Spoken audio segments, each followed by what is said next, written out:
Is there a supernatural dimension? A world beyond the one we know? Is there life after death? Do angels exist? Can our dreams contain messages from heaven? Can we tap into ancient secrets of the supernatural? Are healing miracles real? Sid Roth has spent over 35 years researching the strange world of the supernatural. Join Sid for this edition of It's Supernatural.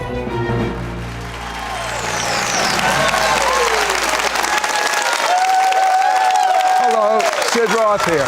Welcome to my world, where it's naturally supernatural. My guest's father was the devil. I'm serious. He has a new father now, God.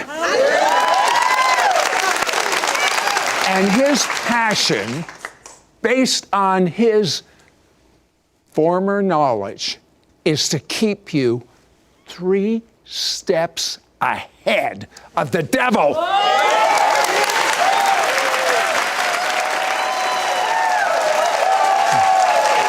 You know, all of us have had real challenges in our lives, but John, you really had challenges. Your father practiced something called Santeria. Santeria. Which is just a demonic religion, I assume? Yes, it's the #1 demonic religion in the world today. And your father and your mother, constant turmoil. He used to beat her. But when you were 8 years old, your mom took you to a tarot reader. What happened? My mom was going with my aunt, and basically when I got there, the lady, the witch, that read the cards, she focused on me.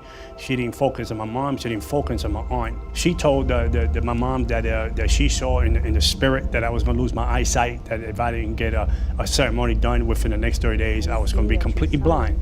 So my mom panicked, as every mother would, and my mom allowed me to get the cards read, the lady read, and they went on, and a couple of days later, they initiated me to the dark side at the age of 8 years old.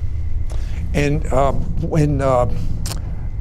at 13, you actually were willing or praying for your father to die?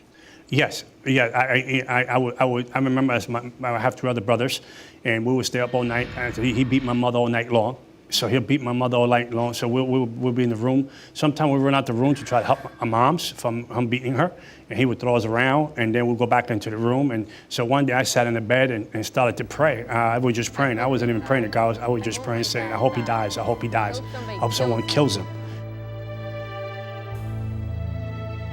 And at the age of 13 years old, my father got shot at the age of 33 in the face for a woman at a social club when he had a good wife home. Did you feel guilty about that? I was rejoicing, to be truthfully honest. I was rejoicing because I know the torment and the pain in my house and the silent pain to go to school and put up a face as a young boy and act like everything was okay home, to put up a face and knowing that there was none but torment in my house. You began to really grow in the demonic, and why did you feel Satan was your father? My father was a devil worshiper. And I came from a generation of devil worship on my father's side, from generations and generations of Santeria, spiritualism, card readings, Palo Mayumbe. Palo Mayumbe is when you sell your soul to the devil and you make a contract with the blood, which I did later on in my years. And I would sit with the devil and speak to the devil all night long. I was going to demon church at the age of 8 years old, from 7 in the evening to 5 in the morning, to be trained with principalities, demonic spirit, territorial spirit. I was learning stuff in the spirit realm beyond at the age of 8. So to me, it was, I told the devil, if you kill my father, you can have me. So I told the devil, you can have me. And the devil said, well, I'll replace the old with the new. Yeah, but God had a secret weapon. Oh, big time. A beautiful woman. And she invited you to church. What happened? Actually, she was a backslider. Oh. she was a backslider, so God got 2 for the price of 1. So what happened when you went to that church? Well, I went to the church. I asked the devil permission. I asked the devil, could I go to church? He said, go to church. Those people are weak. They don't have no strength against us. They don't have no power against us. You can go to church. But I was really after the girl because she's a pretty girl, and she lived in the neighborhood, so I didn't have to move my car around, so we can go eat anywhere. So I thought that was a good deal. But, God was setting up a game plan, for my life. Well, you really got upset one time with the pastor. What happened? Well, the devil, I went to church a little too much without asking permission anymore. And then the devil showed up in church. In church, the devil showed up, and I hear the devil whisper in my ear and tell me, I didn't tell you to come this Sunday. I didn't give you permission to come this Sunday. It was strange because the pastor did an altar call in the middle of the service. Usually they do that like at the end of the service. So I got up. I said, well, if I go by the pastor, the devil don't go after me. He will leave me alone. So when I went up, a whole people came up to the middle. So I was like one of the last ones to pray for. I said, well, I stay here. By the time he come pray, I don't want him to pray for me anyway. But by the time he gets to me, he's tired and the devil's gone. That was my plan. But when he came up to me, the devil possessed me right there. And I grabbed him by the throat and I picked him up in the air and I said, today's the day you're gonna die. And then all this foul stuff came out of my mouth and people jumped out of the seats. And big men jumped out of the seat, tried to grab me down and peel my hands off the pastor's throat. He was turning purple. But he goes home and he prays a prayer, an unbelievable prayer. Listen to this. John cried out to God, if you are bigger than my God, with a small g, although he didn't know it at the time, than my God that I serve, show me tonight, or just leave me alone. When we come back, we're going to find out what happened from that prayer.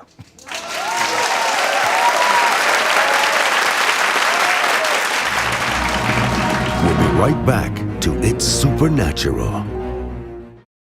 If you love watching our It's Supernatural TV program, you can now watch hundreds of archive programs online, 24 hours a day, 7 days a week, on your computer, your smartphone, your iPad, or your favorite tablet.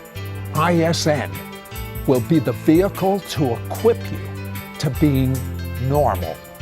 Normal as defined by the Bible. Just log on to sidroth.org/ISN. We now return to It's Supernatural.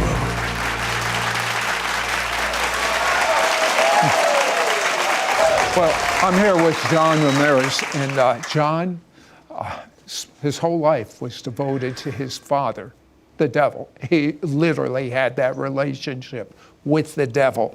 And a pretty girl says, let's go to church. He goes to this church.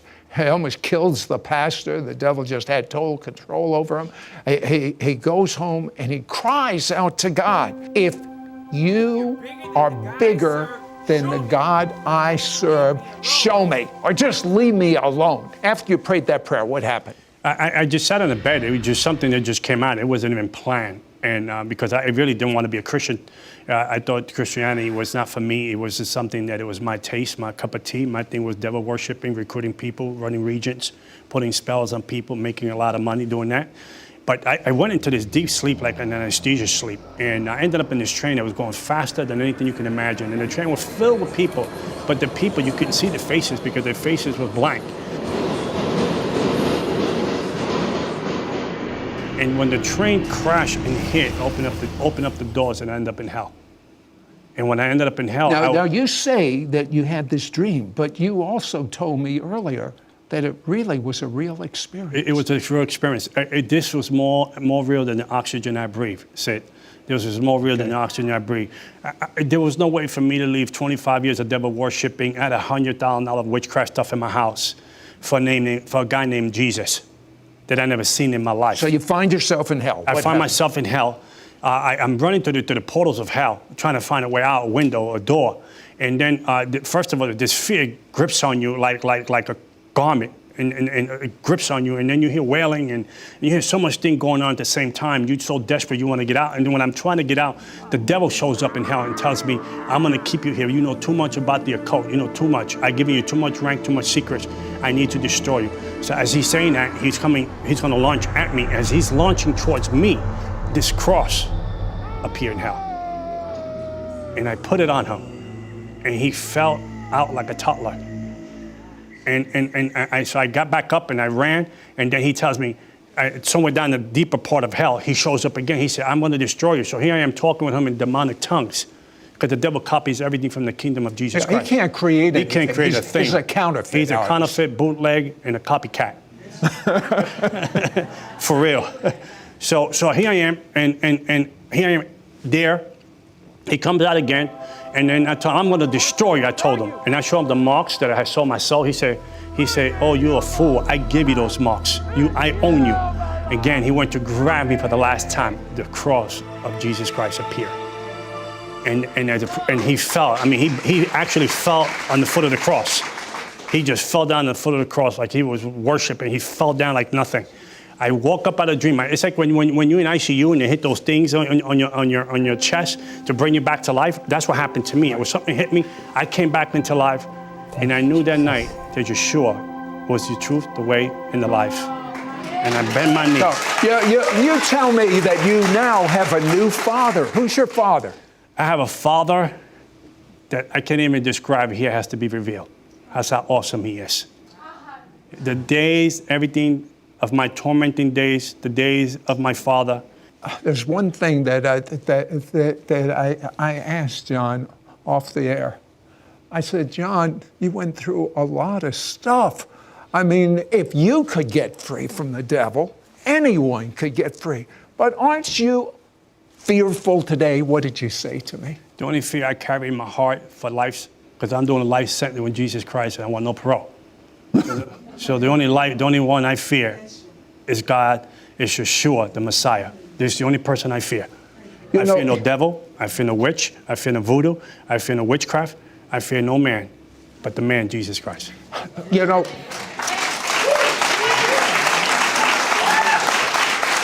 I had an experience yesterday in my office, and John was there. For about a month, I've had a demonic force that has just been at me and at me and at me. So I said, would you pray for me? And here's what surprised me. He prayed for me. That didn't surprise me. But the way he prayed surprised me. He said to me after he prayed, you're not going to have a problem with that demon again. How did you know that? Sid, God is good. And that's guaranteed. That's what he told me. He says, guaranteed you're not going to have a problem. No. And guess what? I haven't. Okay, John, there are demonic gateways. What are they?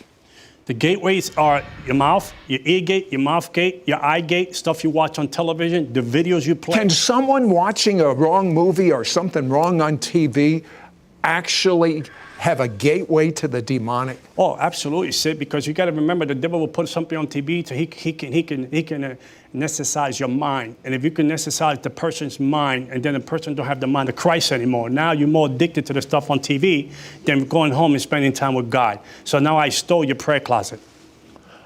What about so many men, including men and women, including Christians, are now addicted to pornography? It slipped in so easily. Could that be a doorway to the demonic? Oh, absolutely. The book of Psalm 91 speaks about the four entrapments of the enemy. And one entrapment is the most dangerous one, is the young lion. The young lion speaks about the sin that we think we can control, but in the end, if you don't kill it, end up controlling you. So you got 80% of people that walk with the Lord, Christians, that are bound to pornography because they thought that, hey, I can turn it off anytime I want. I don't have to watch it today. That's what alcoholics say. Yes. I can stop anytime I want. Yeah. But they can't. But they can't, because there's a stronghold.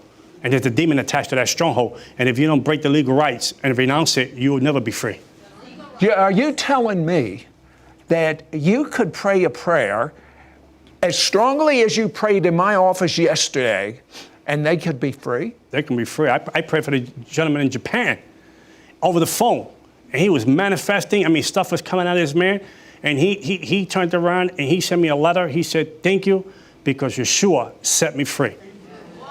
I want you to pray for someone at home that wants to be set free of pornography and addictions of any kind. Would you pray that right now? I tell you, Sid, God has called me. My purpose, my destiny in the church today is to unmask the devil.